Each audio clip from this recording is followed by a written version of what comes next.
Bismillahirrahmanirrahim. Assalamualaikum warahmatullahi wabarakatuh.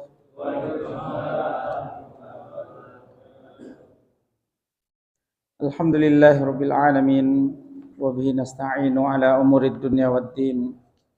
Shalatu wassalamu ala sayyidil mursalin sayyidina wa habibina wa maulana Muhammadin wa ala alihi wa ashabihi wa man ittaba'ahum bi ihsanin ila yaumiddin.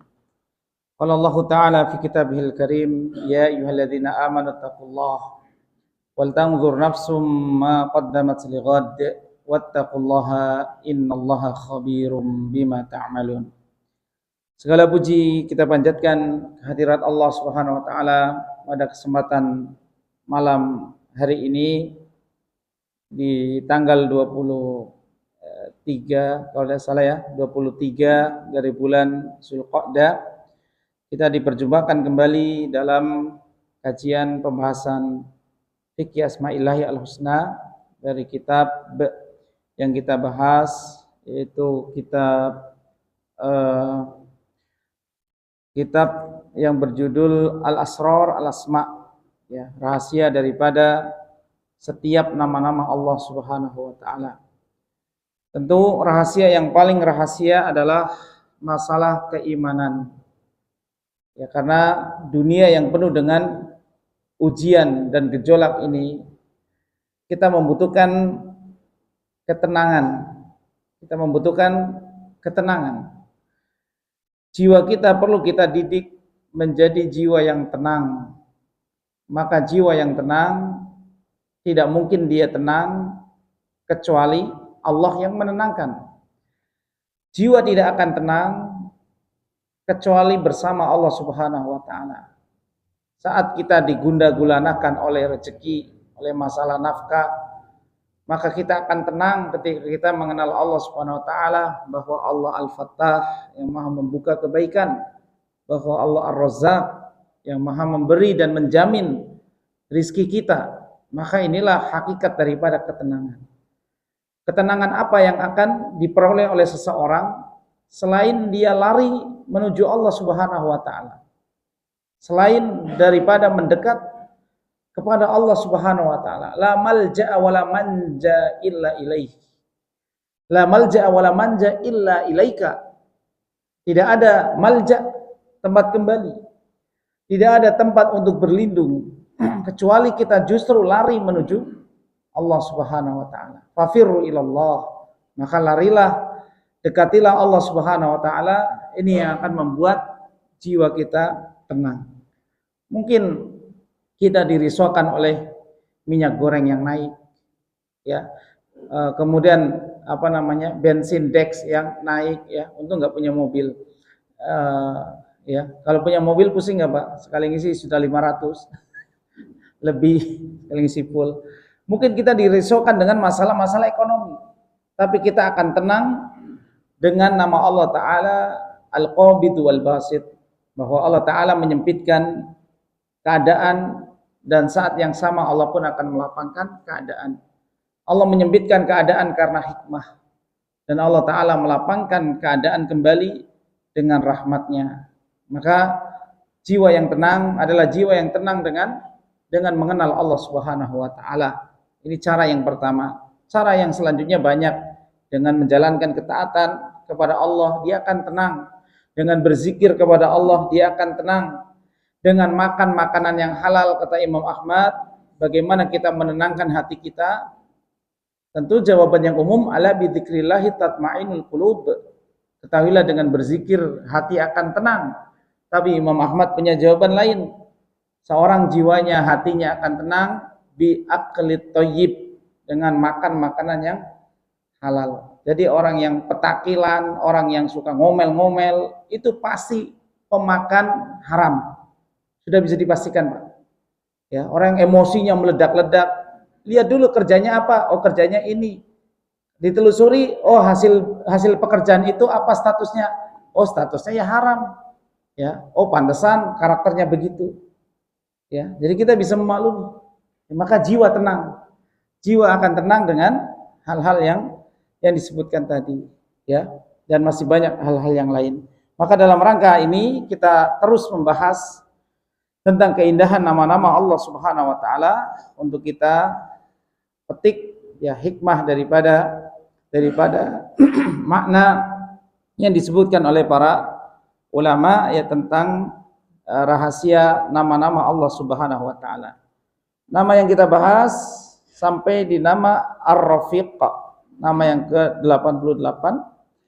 Allah taala berfirman, Innallaha, Nabi sallallahu alaihi wasallam bersabda, Innallaha rafiqun yuhibbur rifqa fil amri kullihi. Hadis ini diriwayatkan oleh Ibunda Aisyah radhiyallahu taala anha, ya, diriwayatkan beliau ya, dan hadis ini dikutip oleh Imam Al-Bukhari dan Imam Muslim bahwa Allah Subhanahu wa taala memiliki sifat rafiq. Rafiq artinya lembut.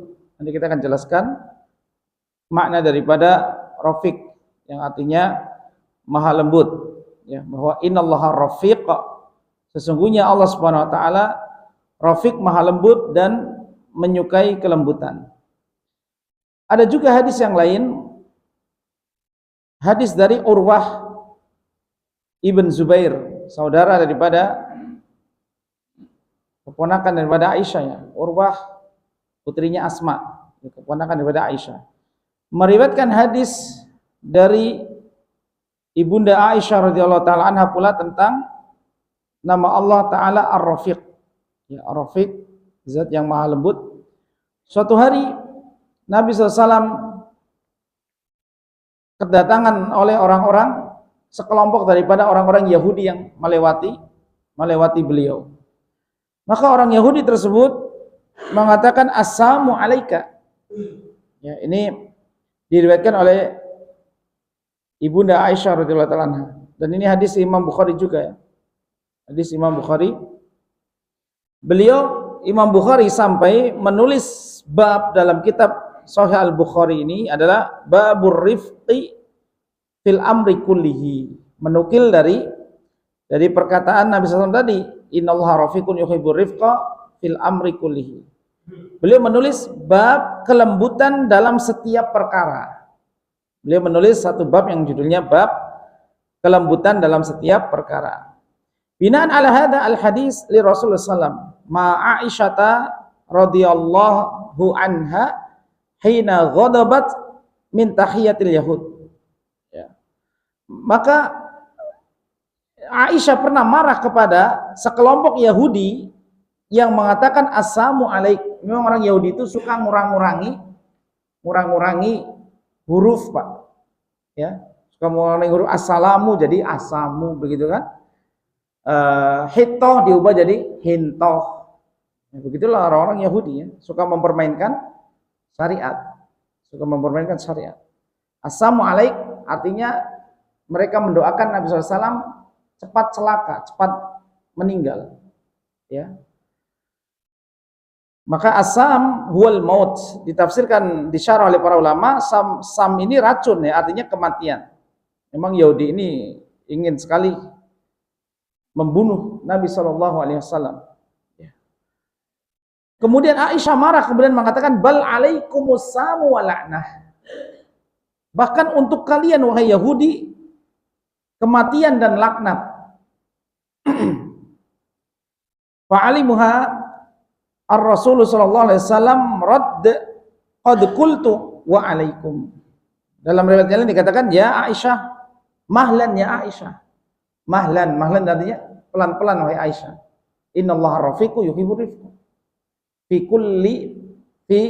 fil amri kullihi. Wahai Aisyah, pelan-pelanlah. Allah itu maha lembut dan mencintai kelembutan. Apakah engkau tidak mendengar wahai Rasulullah dia mendoakan kecelakaan bagimu? Maka Nabi SAW mengatakan qad qultu wa alaikum. Aku mendengar dan aku telah mengatakan wa alaikum, dan atas kalian juga. Jadi arti wa alaikum ini berarti dan atas kalian juga akan terkena kematian, ya. Dan tentu doa siapa yang lebih cepat terkabul? Tentu doa Nabi SAW. Memang setiap makhluk akan mengalami kematian. Tapi Nabi SAW berhasil mengusir Bani Quraisyah berhasil mengusir Bani pertama Qainuqa, kemudian Bani Nadir, dan juga Nabi SAW mengalahkan Bani Quraidah. Ya, ini Bani Quraidah nanti dihukum, semuanya dibunuh, ya, diputuskan oleh Sa'ad bin Mu'az radhiyallahu anhu dalam pengusiran Bani Quraidah. Mereka yang kalah sendiri, Pak, kalah doa oleh Nabi SAW. Maka Nabi SAW mengajarkan kepada Aisyah dengan mengatakan, ya Aisyatu innallaha rafiqun yuhibbur rifqa fil amri kullihi. Ini riwayat dan pengambilan nama Allah Ta'ala Ar-Rafiq ya dalam hadis yang disebutkan oleh Imam Al-Bukhari, ya, penyebutan hadis dalam riwayat Imam Bukhari tentang nama dan sifat Allah Ar-Rafiq. Rafiq itu artinya apa sih? Imam Qurtubi mengatakan Rafiq artinya lin. Lin itu artinya lembut. Ya. Diddu al-unfu, lawan daripada kata al-unf. Al-unfi atau al-unfu itu artinya kasar. Ya. Al-unfu artinya kasar, Pak. Jadi Allah nggak suka perkara kecuali dalam satu perkara itu disertai kelembutan, Pak. Kalau kasar, acuh, cuek, kemudian pokoknya selain kelembutan, Allah tidak akan memberikan keberkahan di situ. Karena di sini ada sebuah hadis yang mengatakan, wa bayyana sallallahu alaihi wasallam fi maudhi'in akhar, Nabi SAW menjelaskan kepada kita, karena Allah Al-Mubin, Nabi SAW juga beliau orang yang suka menjelaskan kebenaran kepada kita, ya. Kebenaran itu semuanya sudah dijelaskan, Pak. Yang memasukkan kita ke surga, yang menyebabkan seorang masuk neraka, itu semua sudah dijelaskan. Ya, Al-Mubin. Makanya Nabi SAW disebutkan di surat Al-Bayyinah tadi, munfakina hatta ta'yahumul bayyinah. Apa itu bayyinah? Rasulun minallahi. Ya, menjelaskan apa? Yatlu suhufan mutahharah. Ada apa di kitab itu? Ya, fiha kutubun qayyimah, kitab yang lurus. Maka kalau kita berpegang teguh dengan Al-Qur'an, kita akan lurus. Tapi terkadang orang ngambil ayat Al-Qur'an, tafsirnya beda. Makanya ikuti saja ahli tafsir. Kalau memang ada ahli tafsir sekelas Imam Ibnu Jarir atau Bari, sekelas Imam Al-Qurtubi, sekelas Imam Al-Baghawi, ya, sekelas Imam Al-Khulaimi, sekelas imam-imam mufassirin, silakan. Ibnu Katsir, ya, Syekh As-Sa'di, As-Sa'di, ya silakan. Tapi kalau Al-Qur'an ditafsirin sendiri, ya jangan. Ya, ikuti pengajian-pengajian yang memang tafsirnya jelas sumber rujukannya. Jangan penceramah dijadikan rujukan. Ya, jangan penceramah dijadikan rujukan. Rujukan itu jelas, kitabullah dan al-hadis. Baik. Nabi SAW bersabda di sini, ya, menjelaskan tentang sawabur rifqi, buah daripada kelembutan. Buah daripada kelembutan. Wa yu'ti 'ala rifqi ma la yu'ti 'alal unfi wa ma la yu'ti 'ala ma siwahu. Dan Allah Ta'ala akan memberikan kepada kelembutan apa-apa yang tidak Allah berikan kepada al-unfi. Al-unfi itu tadi sikap kasar. Orang yang berdakwah dengan cara kasar juga nggak akan diterima. Atau mungkin seorang suami yang menasihati istrinya dengan menampar, memukul, atau mendidik anaknya dengan ditendang, dijewer, ditempeleng, yang ada anak balas dendam nanti. Ya, ini sudah jelas perkaranya. Artinya kita sendiri menyaksikan hal ini dalam kehidupan sehari-hari, bahwa sikap kasar itu tidak akan membuahkan kebaikan. Ternyata ada hadis yang berbicara tentang itu. Ini dari Sahih Muslim. Wa yu'ti 'ala rifqi ma la yu'ti 'alal unfi. Allah akan memberikan kepada kelembutan sesuatu yang tidak akan Allah berikan kepada sikap kasar. Wa ma la yu'ti 'ala ma siwahu, dan sikap yang lain. Kadang orang nggak kasar tapi cuek. Ada orang yang diajak ngobrol cuek, acuh. Ini kan nggak lembut, Pak, orang. Diajak ngobrol, ya nunjuknya juga nggak sopan, begini-begini. Itu kan tidak beradab atau tidak beretika. Itu tentu ya tidak akan membawakan hasil. Karena Nabi SAW mengatakan fabima rahmatim minallahi linta lahum. Linta sebab kelembutan kamu lahum kepada mereka. Maka Allah turunkan rahmat sehingga Islam ini mudah diterima oleh manusia. Ya. Sehingga Islam itu rusak gara-gara apa, Pak? Gara-gara segelintir orang konyol yang mereka ngebom, ya, makanya kemudian non muslim menuduh Islam ini teroris, Islam ini gara-gara apa? Gara-gara segelintir orang jahil yang dia salah dalam memahami agama ini, sehingga mereka membunuh kafir zimmi, ya, membunuh kafir muahid, ngebom turis dan lain sebagainya. Akhirnya mereka menuduh Islam dengan agama intoleran dan sebagainya, ya. Dan itu jadi candaan, ya, bahan orang-orang yang ingin melemahkan agama Islam dengan menuduh-nuduh dengan modal pinter kewar-kewar doang, ya. Baik, jadi ini dia faidah daripada kelembutan, ya, faidah daripada kelembutan.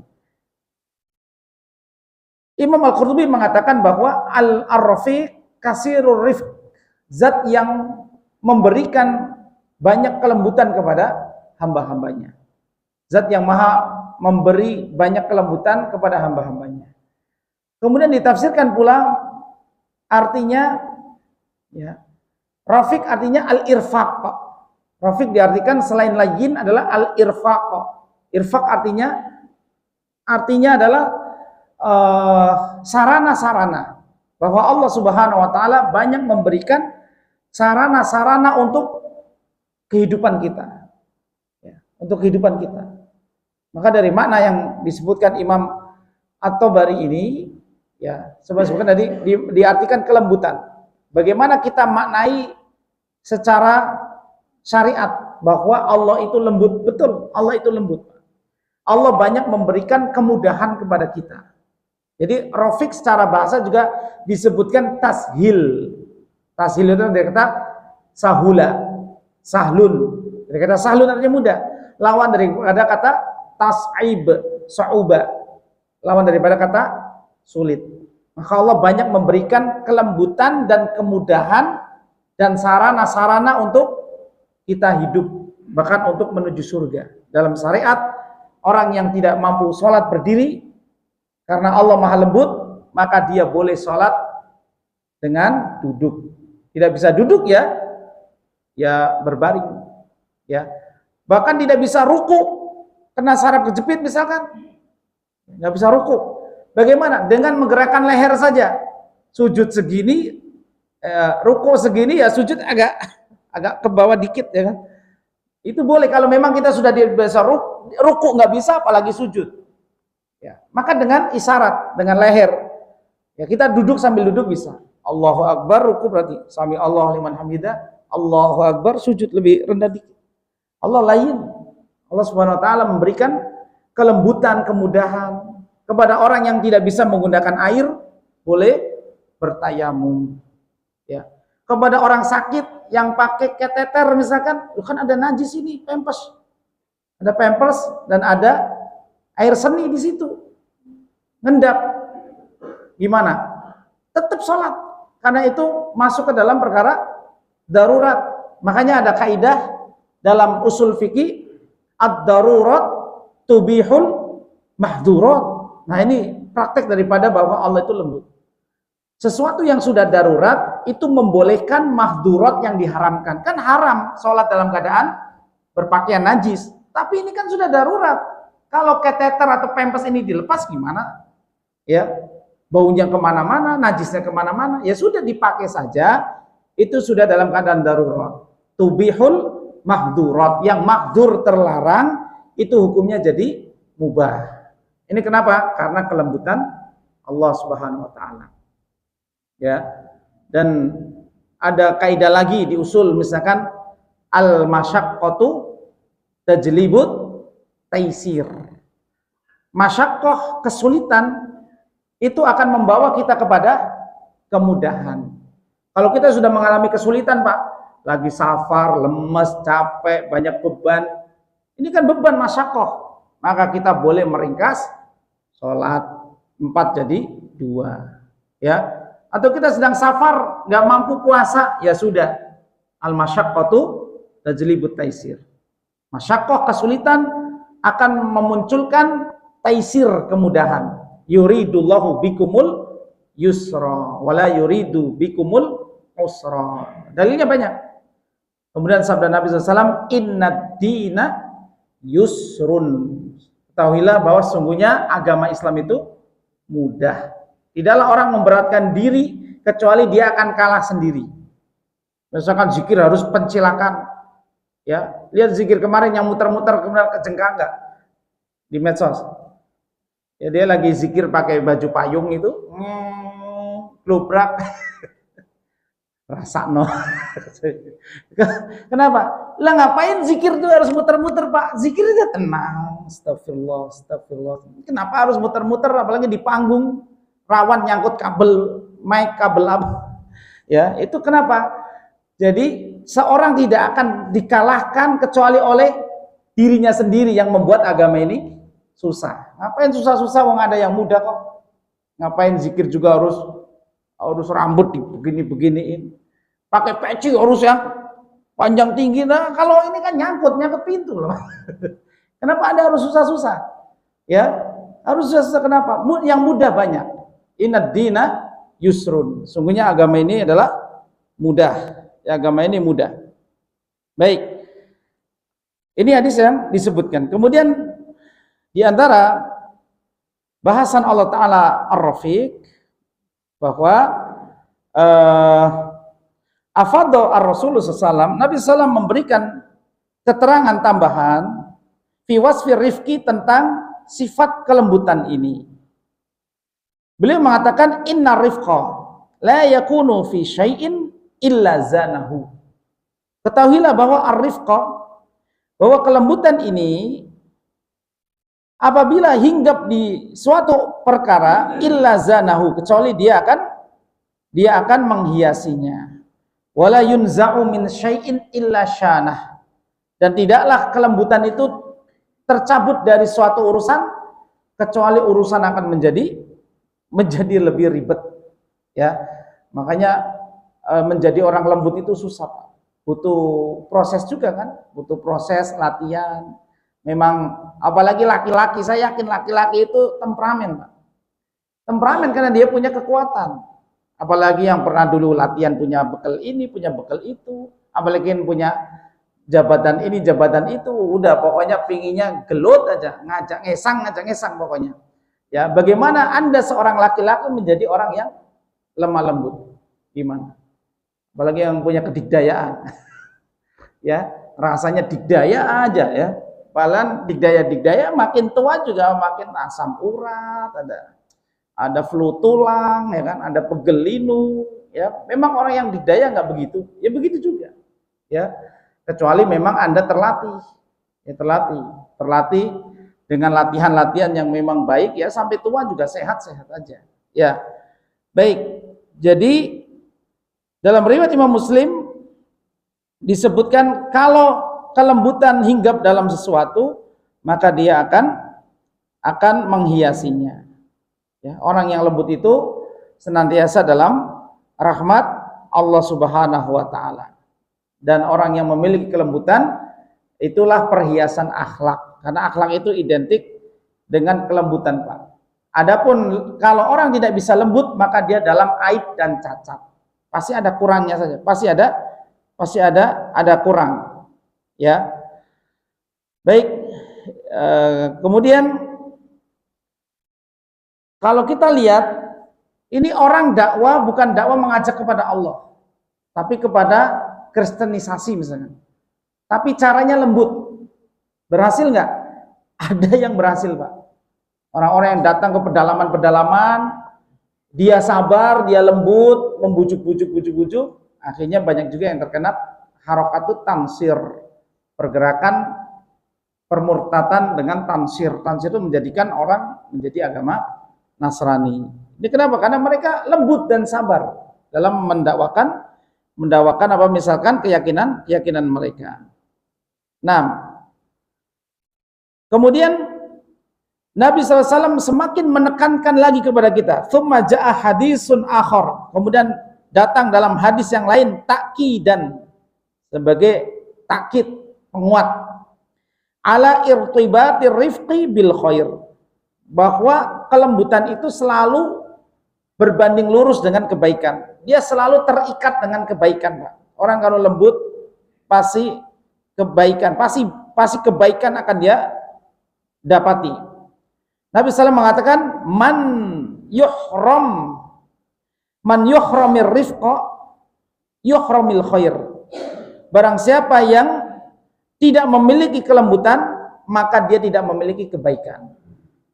Barang siapa yang tidak memiliki kelembutan, dia tidak memiliki kebaikan. Riwayat Imam Muslim. Hadis riwayat Imam Muslim.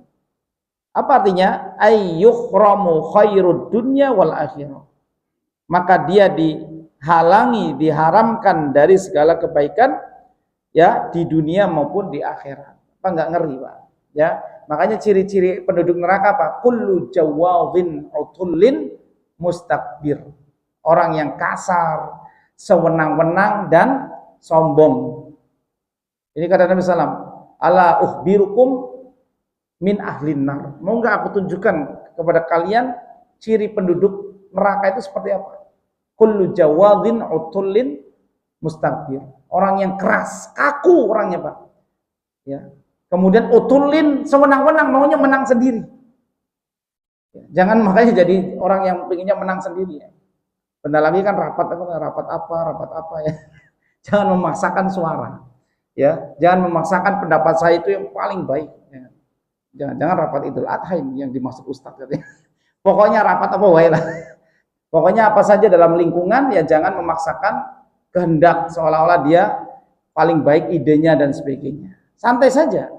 Ya, santai bermusyawarah. Kalau memang pendapatnya tidak disepakati sebagai mufakat ya sudah nggak apa-apa. Nggak usah keluar grup WA juga. Nggak usah ini dan ini juga. Udah biasa itu hal yang lumrah. Ya, makanya kita harus belajar kedewasaan. Pokoknya orang yang tidak memiliki kelembutan, tidak memiliki kebaikan dunia ataupun akhirat di sini. Ya, jadi ini bahasan daripada arif. Syekh Abdurrahman As-Sa'di mengatakan ar-rafiq diartikan dengan at-tadarruj, bahwa Allah Subhanahu wa taala menciptakan segala sesuatu dengan bertahap. Ini diantara makna kelembutan. Atau bisa diartikan halim. Lembut juga bisa diartikan halim. Ya, tidak buru-buru, tidak tergesa-gesa. Allah Ta'ala lembut, tidak tergesa-gesa. Ya, tidak tergesa-gesa dalam mengazab orang. Kalau dia melakukan kesalahan, Allah biarkan. Supaya ada waktu dia bertaubat kepada Allah Ta'ala. Ya, makanya sering kami sebutkan kaidah dari dulu, Pak. Orang yang ketahuan kejahatan itu bukan sekali dua kali, pasti yang sudah berulang-ulang. Kasus cabul 50 santri itu ternyata katanya konon dari 2020 atau 2021, kan udah lama, berarti sudah lama dan sebagainya. Ya, dia tidak memanfaatkan rentang waktu yang Allah berikan itu untuk bertobat, malah nggak tobat-tobat. Ya sekarang sudah menyesal, ya mudah-mudahan, namanya manusia penuh dosa. Kalau dia tobatnya jujur ya akan diterima. Tapi tobat jujur tetap hukuman had tetap berlaku. Ya. Kalau ditanyakan kepada ulama, orang yang berbuat pemerkosaan hukumannya apa? Hukumannya berat, Pak. Hukumannya dibunuh dengan cara disalib. Ya, yunfau minal ad, kemudian diasingkan, dibuang. Ya, kenapa? Karena pemerkosaan bagian dari perusakan. Merusak kehormatan wanita, ya. Cuman ini bukan bahasan kita, ya. Nah, itu serahkan saja sama yang berwenang sajalah. Karena kan Indonesia punya bentuk hukum sendiri, monggo ya. Karena kita bukan tidak mengadopsi hukum Islam secara sempurna. Itu namanya ta'zir. Ta'zir itu keputusan hakim. Tapi ya kalau 5 tahun ya terlalu lah ya. Orang yang sudah berbuat begitu konyolnya kok hukumnya cuma 5 tahun. Ya itulah makanya dalam membuat kompilasi hukum itu, kalau mau bikin kompilasi hukum Islam, ya panggil ulama-ulama dong. Kemudian satukan ini Islam bagaimana dipadukan dengan hukum perdata atau pidana misalkan. Ya jadi panggil ulama. Makanya fas'alu ala dzikri in kuntum la ta'lamun. Ya kalau bikin hukum sendiri, ya sudah perkosa 10 orang hukumannya cuma 5 tahun, itu kan nggak sebanding. Tidak sebanding. Baik. Jadi ini dia tentang nama Allah Subhanahu wa taala Ar-Rafiq. Ya, Ar-Rafiq artinya yang maha lembut. Ar-Rafiq artinya yang maha lembut. Diartikan tadi perkataan Syekh Abdurrahman As-Sa'di bahwa Rafiq ini adalah bahwa Allah Subhanahu wa taala di sini beliau berkata wa qala As-Sa'di Ar-Rafiqu min asma'illahi al-husna. Ar-Rafiq adalah termasuk dari nama-nama Allah Subhanahu wa taala. Fallahu ta'ala rafiqun fi af'alihi. Maka Allah dialah yang maha lembut dalam setiap perbuatan-perbuatannya. Khalaqa makhluqati kullaha bi at-tadrij. Syai'an fa syai'an. Allah taala menciptakan makhluk itu dengan cara tadrij. Tadrij itu darajat, Pak. Sedikit demi sedikit. Padahal kita tahu semua Allah innallaha ala kulli syai'in qadir. Allah itu kehendaknya di antara huruf kaf dan nun, kata para ulama. Artinya ketika Allah mengucapkan kun, ya sudah selesai. Fayakunu. Tapi para sahabat disebutkan dalam asar kitab para ulama, para sahabat itu banyak memuji Allah Ta'ala dengan nama Ar-Rafiq saat melihat ciptaan-ciptaan Allah Ta'ala. Mereka mengatakan Alhamdulillahir Rafiq. Segala puji bagi Allah Ar-Rafiq yang menciptakan langit dan bumi ini dengan tadrij, dengan tadarut syai'an fa syai'an. Sudah saya sebutkan di pengajian-pengajian sebelumnya, kami sebutkan bahwa Allah menciptakan bumi 2 hari. Allah ciptakan akwat itu makanan-makanannya 2 hari. 2 hari, Pak, makanan seluruh penduduk bumi. Kalau antum lihat sekarang, berapa ton beras yang dipakai oleh pemerintah Indonesia untuk ngasih makan jamaah haji yang jumlahnya 200.000 sekian. Geleng-geleng masih. Itu cuma nggak ada sebulan ngasih makan jamaah haji, nggak ada sebulan, Pak. Pagi siang malam, pagi siang malam. Ya kalau kita mikir anggaran MBG yang cuma makan sekali sehari, itu aja kita geleng-geleng berapa triliunnya. Ini Allah Ta'ala ciptakan makanan seluruh penduduk bumi dari yang awal sampai yang terakhir di hari Selasa dan Rabu, karena bumi dicipta di hari Ahad dan Senin. Ya, Allah tetapkan bumi dan kadar makanannya fi arba'ati ayyam sawa'al lisailin. Ini jawaban untuk orang yang bertanya. Ya, ada di surat Fussilat, Ya, kemudian Allah ciptakan langit 2 hari, di hari Kamis dan Jumat. Kanata rajqan fafataknaha. Langit dan bumi dulu satu, kemudian kami pisahkan. Allah Ta'ala fatir, mencipta langit dan bumi, fatirus samawati wal ardi, fatiris samawati wal ardo, mencipta langit dan bumi dengan cara tadarruj, mengajarkan fi sittati ayyam, dalam 6 hari tadi. Ya, ini diantara pengaruh sifat lembutnya Allah Ta'ala, supaya kita melihat proses, Pak. Supaya kita melihat proses. Dan penjabaran oleh para ulama lebih luas lagi. Allah ciptakan tadarruj atau proses syai'an fa syai'an, sesuatu demi sesuatu itu supaya apa? Supaya kita mentafakuri dan mentadaburi dan menemukan keagungan Allah.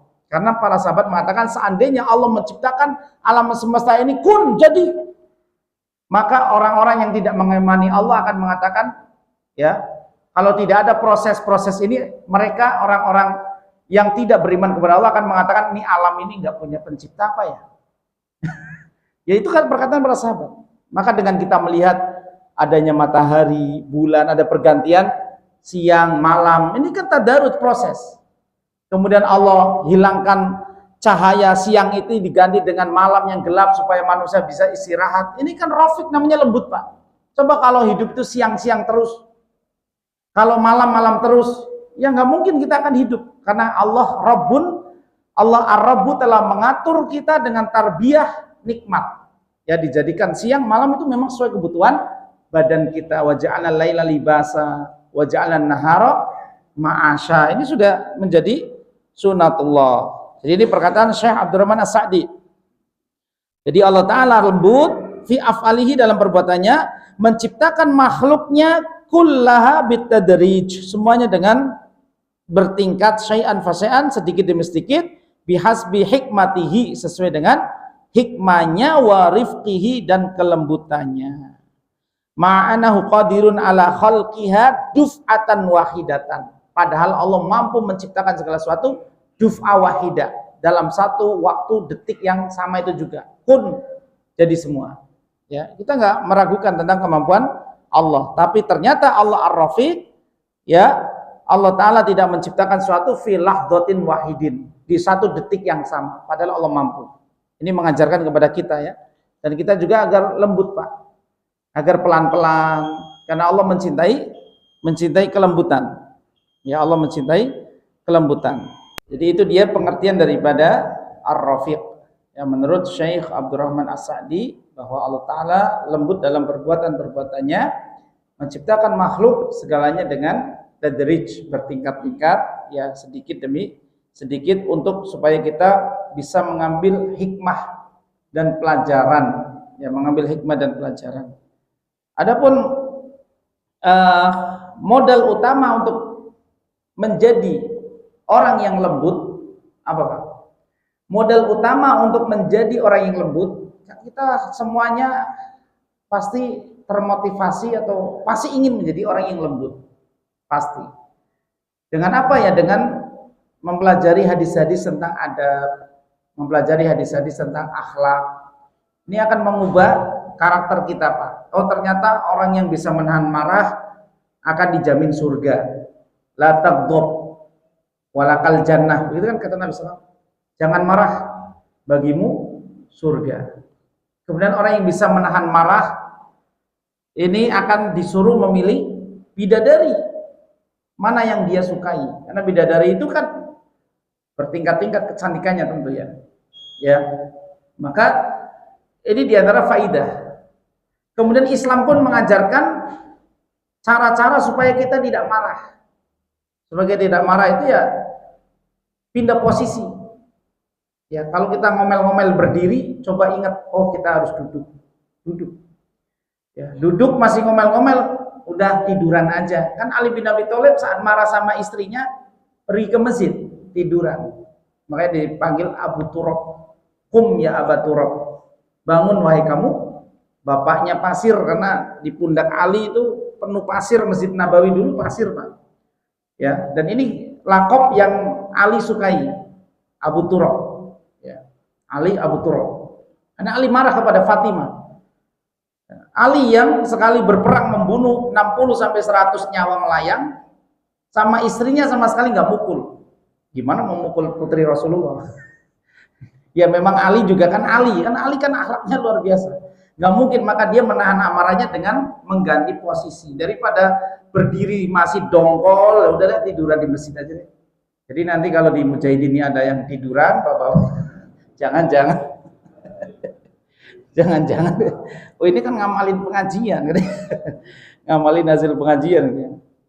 Baik, ya. Jadi modal orang yang ingin lembut, modalnya adalah tawadhu. Modalnya dia harus tawadhu, ya. Dan tawadhu ini diperintahkan oleh Allah Subhanahu wa taala. Barang siapa, dan tidaklah seorang tawadhu lillah illa rafa'ahullah. Tidaklah orang itu tawadhu karena Allah, justru derajatnya akan diangkat. Nah, ini salah satu apa yang Allah berikan kepada kelembutan yang tidak Allah berikan kepada selain kelembutan, diangkat derajat. bagi orang yang tawadhu. Karena Nabi SAW disuruh wahfid janahaka lil mu'minin. Ya, rendahkan dirimu bersama orang-orang yang mukmin. Nabi SAW kalau berkumpul sama sahabat-sahabat yang miskin, Pak, dari kalangan sahabus sufa, beliau makin terlihat ketawaduannya, Pak. Kalau berkumpul dengan sahabat yang miskin, ya. Tapi kalau beliau berkumpul dengan pejabat-pejabat, ya, beliau menyesuaikan diri. Ya, menyesuaikan diri. Tapi beliau sangat tawadhu ketika berkumpul dengan du'afa, karena Nabi SAW juga memohon kepada Allah Ta'ala, meminta doa hubbal masakin. Ya Allah, jadikan aku orang yang mencintai orang-orang miskin. Kalau kita sama orang miskin merendahkan, Pak, kita nggak ada tawadhu. Makanya coba Anda bisa berdoa nggak cinta sama orang miskin. Itu doa yang diminta Nabi SAW. Saya sendiri orang miskin, Ustaz. Ya udah, Anda juga bisa mencintai orang yang lebih miskin dari Anda. Memang nggak banyak orang yang lebih miskin dari kita, banyak. Terkadang kita juga menganggap kita tidak miskin-miskin amat, gitu kan? Ya, maka silakan ya Anda berdoa dengan hal tersebut. Hubbal masakin. Kita ingin meminta bisa mencintai orang-orang yang miskin. Maka tawadhu ini rendah hati, ya. Rendah hati. Kenapa? Karena orang yang takabur, lawan daripada tawadhu, tidak akan masuk surga. La yadkhulul jannah man kana fi qalbihi misqala dzarratin min kibrin. Itu lawan. Ya, lawan daripada tawadhu. Ya, lawan daripada tawadhu. Baik. Jadi kesimpulannya, tawadhu adalah modal yang kita butuhkan untuk mencapai kelembutan tadi. Ya. Kemudian kalau kita ingin jadi orang lembut, Pak, salah satu pengamalan tawadhu itu suka mengalah, turunkan ego, mudah memaafkan. Wasulhu khair wa ukhdiratil anfusus. Perdamaian itu baik, tapi perdamaian tidak akan tercipta kalau Anda tidak menurunkan ego Anda. Turunin ego kita. Makanya salah satu rahmat Allah akan turun kepada orang yang mudah mudah menjual dan mudah membeli. Samhan qadha, samhan baik, samhan syira. Allah akan merahmati orang penjual yang mudah menjual, tidak banyak belit-belit, bohong dan sebagainya, dan pembeli yang mudah membeli, tidak banyak tawar-tawar sampai harga mati, sampai mempertahankan prinsip saya mah orang ekonomi, pokoknya kalau enggak 25 ya enggak bisa. Ini orang yang enggak dirahmati. Allah merahmati orang yang mudah menawar dan mudah membeli dan mudah menjual. Ya, kita jangan susah-susah. Kalau sudah ada untung Anda penjual, ya sudah kasih. Kalau memang sekiranya kita pembeli harga ini sudah cocok, di tempat lain juga enggak jauh-jauh beda, ya sudah kita beli. Nah, orang yang bermudah-mudah, orang lembut begini, ya, tidak kasar-kasar walaupun jual beli, ini orang yang akan mendapat rahmat Allah Subhanahu wa Ta'ala. Silakan kalau ada pertanyaan, Bapak-bapak. Ya, sudah lama kita nggak buka sesi tanya jawab ini, ya. Ya, sudah lama sekali. Tidak ada, ya? Silakan, Pak. Silakan, Pak. Fadhol. Waalaikumsalam warahmatullahi wabarakatuh.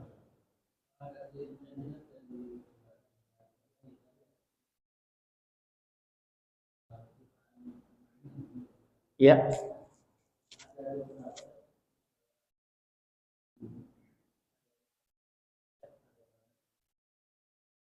Pendapat siapa itu, Pak? Ulama apa sekedar ilmuwan? Ilmuwan. Baik. Terus apa pertanyaannya, Pak? Ya, bumi itu flat apa art? Ada FA, ada bumi bulat, ada bumi. Kalau di dunia kartun ada lagi, Pak, bumi kotak. Kartun apa itu, Pak? Sing kotak-kotak kabeh. Ya, jadi perkara seperti ini ya tidak begitu penting untuk kita perhatikan. Pernah ditanya juga kepada Ustadz Firanda, hafizallah, dan beliau menukil kalau masalah ilmuwan ini beliau bersandar merujuk ke pendapat namanya Ustadz Adian Husaini kalau tidak salah. Ustaz Adian Husaini. Ilmuwan juga yang beliau mengungkap tentang teori atom juga, Pak. Ternyata atom itu tidak hanya proton dan elektron, Pak. Ada juga proton yang lain, karena ini akan membantah nanti orang-orang yang mengatakan bahwa bumi ini tercipta dari jauhatul fard, dari satu atom. Ini pendapat siapa? Pendapat diantara kalangan Asy'ariyah. Hati-hati ilmu kalam. Ya, sekarang kan orang cuman bisanya Asy'ariyah, pokoknya nggak sesuai kita, Wahabi gitu doang.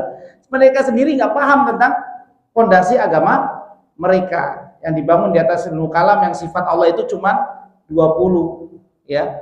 Baik ya. Jadi itu bahasanya panjang lah. Nah, saya akan mengerucut ke bumi bulat dan datar. Para ulama lebih condong ke pendapat bumi itu bulat. Ya, ini diantara pendapat Syekhul Islam. Beliau juga menyebutkan bahwa langit bentuknya seperti kubah. Ya, ini berdasarkan karena Nabi SAW menyebutkan bahwa surga juga bentuknya seperti kubah seperti ini, ya, dan yang tinggi dan atas namanya Al-Wasilah. Al-Wasilah ini tempat kemah Nabi SAW, dan di bawah itu ada surga yang namanya Iliyin. Ya, surga namanya Iliyin. Iliyin bagian dari Muqarrabin, bagian dari surganya Muqarrabin. Ya. Adapun Syekh Shalih Utsaimin juga berpendapat bulat. Ya. Adapun wa amdadna atau wa ja'alnal arda mihadan, kami jadikan bumi itu hamparan. Maka tidak ditafsirkan bumi itu hamparan kayak buku ini, hamparan begini, enggak. Maksudnya hamparan, Allah hamparkan gunung dan lembahnya itu ya dihamparkan supaya mudah dibangun pondasi rumah untuk tempat tinggal. Makanya sampai di lembah-lembah pun ya, wasamudal ladzina jabus sakhra bil wad, sampai lembah-lembah pun dipahat oleh kaum Samud di daerah mana? Madain Soleh, di daerah Al-Ula yang masuk provinsi Madinah, yang tempat yang dilaknat itu. Kenapa mereka membuat rumah seperti itu? Karena cuaca di sana itu sangat ekstrim. Maka mereka tidak bisa membuat rumah hanya dengan ditumpuk-tumpuk di atas dataran, Pak. Karena cuaca sangat ekstrim, sekalian aja tebing-tebing dibolongin buat tempat tinggal, bayangkan. Ya, mereka bisa beradaptasi. Mereka bisa beradaptasi dan Allah sebutkan sifat mereka. Baik. Wallahu alam. Ini tentu kalau kita debat, oh bumi ini, bumi itu datar, dikelilingi oleh es, ya sekelilingnya. Ini tidak akan menambah keimanan kita, ya. Yang jelas kita hidup di atas bumi, berbuat baik apa buruk, itu yang akan jadi pertanyaan di akhirat kelak, ya. Baik buruk. Tapi berdasarkan pendapat para ahli tadi, mereka lebih condong ke bulat. Adapun Syekh Utsaimin mengatakan di mihadan, artinya dijadikan mudah saja supaya untuk ditinggali. Kalau saya tanya Pak Jenderal yang Hidros, Pak Harja di situ di Gandoang, ya bumi bulat lah. Saya pernah berlayar pakai Dewa Ruci 2 kali. Sudah saya buktikan. Dewa Ruci ya? Dewa Ruci apa Bima Sakti yang kapal kuno, Pak? Ya itu, ya bumi bulat. Itu bagi orang yang sudah berlayar sendiri. Kalau saya sih paling mancingan pinggir pantai doang. Belum bisa membuktikan. Baik, wallahu a'lam bishawab. Barakallahu fiik. Subhanakallahumma wa bihamdika asyhadu an la ilaha illa anta astaghfiruka wa atubu ilaik. Assalamualaikum warahmatullahi wabarakatuh.